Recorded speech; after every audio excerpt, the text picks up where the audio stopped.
How the US killed the leader of ISIS again. On February 3rd, US Special Forces launched a raid that killed Abu Ibrahim al-Hashimi al-Qurashi, aka Abdullah Qardashi, the leader of ISIS in the town of Atmeh near Idlib, northwest Syria. The operation, which lasted for about 2 hours, also led to the killing of 7 children and 3 women, in addition to 2 other people whose identities remain unknown. According to local sources, one American UH-60 Black Hawk attack helicopter was damaged not as a result of a technical error, but as a result of it being targeted with a rocket-propelled grenade RPG during the violent clashes that prompted the change of operation from abduction to assassination. The Pentagon, however, says the helicopter suffered a mechanical failure and had to be destroyed rather than left behind.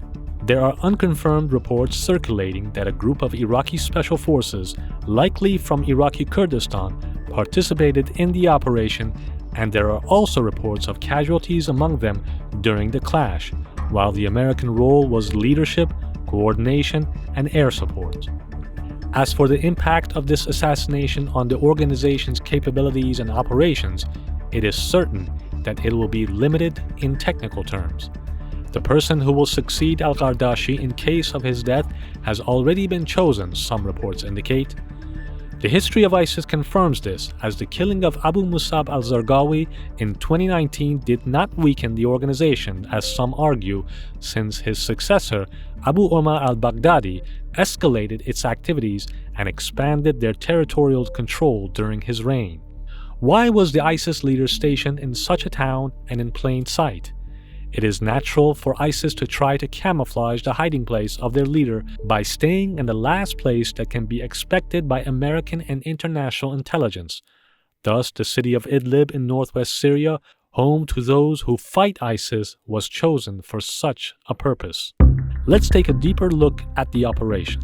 US forces rehearsed the helicopter raid over and over, hoping to capture Islamic State's leader on the 3rd floor of a residential building in the Syrian town on the Turkish border, where he was holed up with his family. CENTCOM's General McKenzie says it was a capture mission, not a kill mission. But before they could reach him, Abu Ibrahim al-Hashimi al-Qurashi detonated a suicide bomb, triggering a large explosion that blew mangled bodies, including his own, out of the building into the street outside. President Joe Biden, who monitored the raid from the White House's Situation Room, called Qurashi's suicide a final act of desperate cowardice. It echoed the self-detonation of a bomb by his predecessor, Islamic State founder Abu Bakr al-Baghdadi, during a U.S. raid in 2019 in Syria.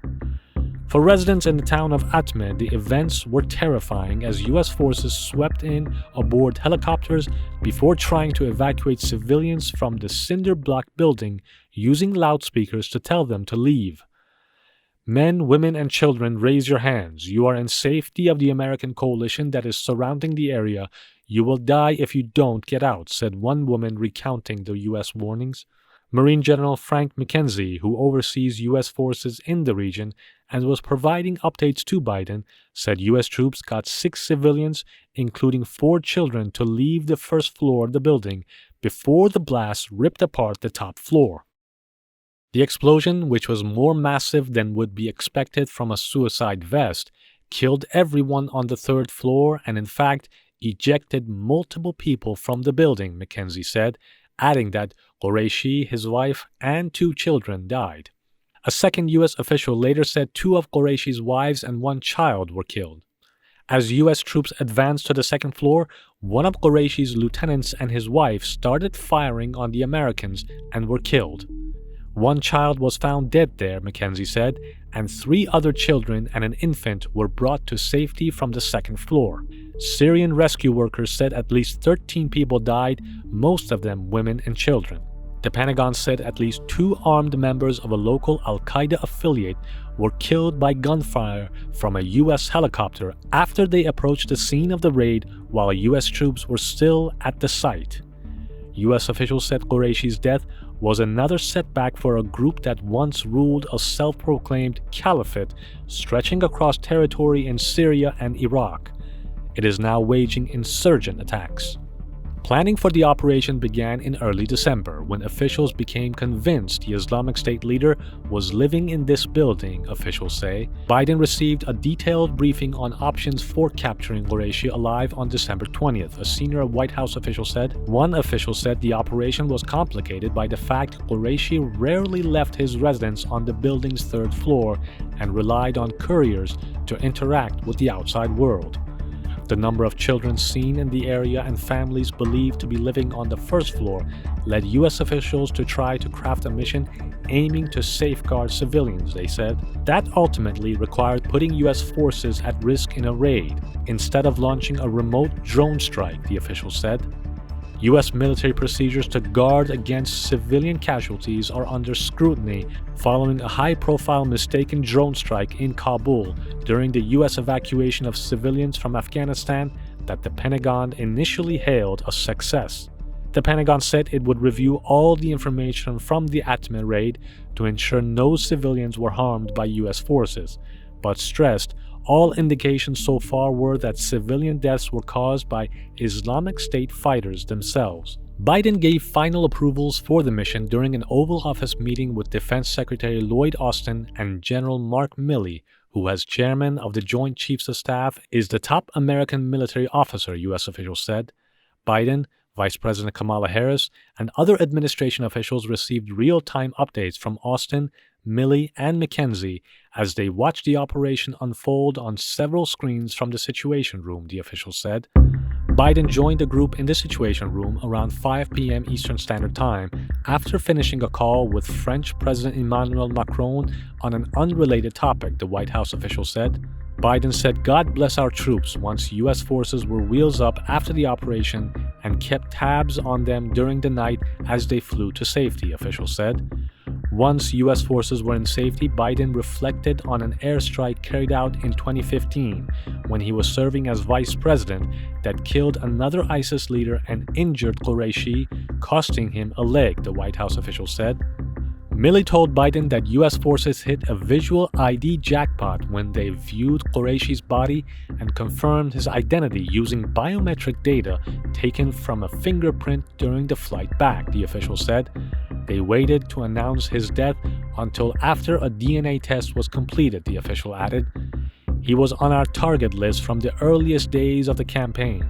He was Baghdadi's right-hand man and was personally responsible for some of the most vicious ISIS atrocities, the official said.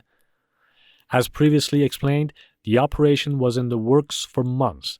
The U.S. confirmed by early December 2021 that the ISIS leader was living in the compound, the exact layout of the compound, and exactly who was there. The reason a raid was chosen versus an airstrike was an innocent family on the first floor. So good was the U.S. intelligence, according to reports, that they knew that the ISIS leader, referred to by the Pentagon as Haji Abdullah, detonating his suicide vest on the third floor would not bring down the building, hence the decision to risk the operation despite knowing he would do this. Here's what the Pentagon is confirming. As soon as the U.S. surrounded the building and started calling for the women and children to come out, Haji Abdullah detonated the bomb, basically right as the operation began. Haji Abdullah killed his wife and 2 children on the third floor. U.S. safely evacuated an innocent family of 6 from the first floor. Haji Abdullah's deputy and wife on the second floor opened fire on U.S. forces and were killed with 1 child. 4 of their children were then safely evacuated. Haji Abdullah was identified by fingerprints and DNA. The battle, including helicopters, was actually towards the end of the operation when a group of hostiles approached the area. 2 were killed and the rest fled. The Department of Defense will not specify if capturing the now dead ISIS leader was ever in the cards. U.S. won't identify Haji Abdullah's lieutenant living on the second floor, but he ran the courier network Haji Abdullah used to run the global Islamic State, basically Ibrahim Said Ahmed, so clearly he was someone very senior. The Pentagon says from soup to nuts, the original plan was to leave them there for 2 hours, primarily to save the civilians. 2 hours would be logical for a civilian evacuation effort undergoing the operation, gathering intelligence material in the house, identifying the bodies, and evacuating safely. The Pentagon says Haji Abdullah's body was left at the site. The Special Operations Forces unit conducted dozens of rehearsals of the operation over the last few months. One of the helicopters suffered a drivetrain issue immediately upon infiltration and was flown to an alternative location and ultimately blown up by the US after they decided it couldn't be salvaged. One senior administration official on the role of the Syrian Democratic Forces said, "The SDF is essential. We cannot do any of this without them, so just critical.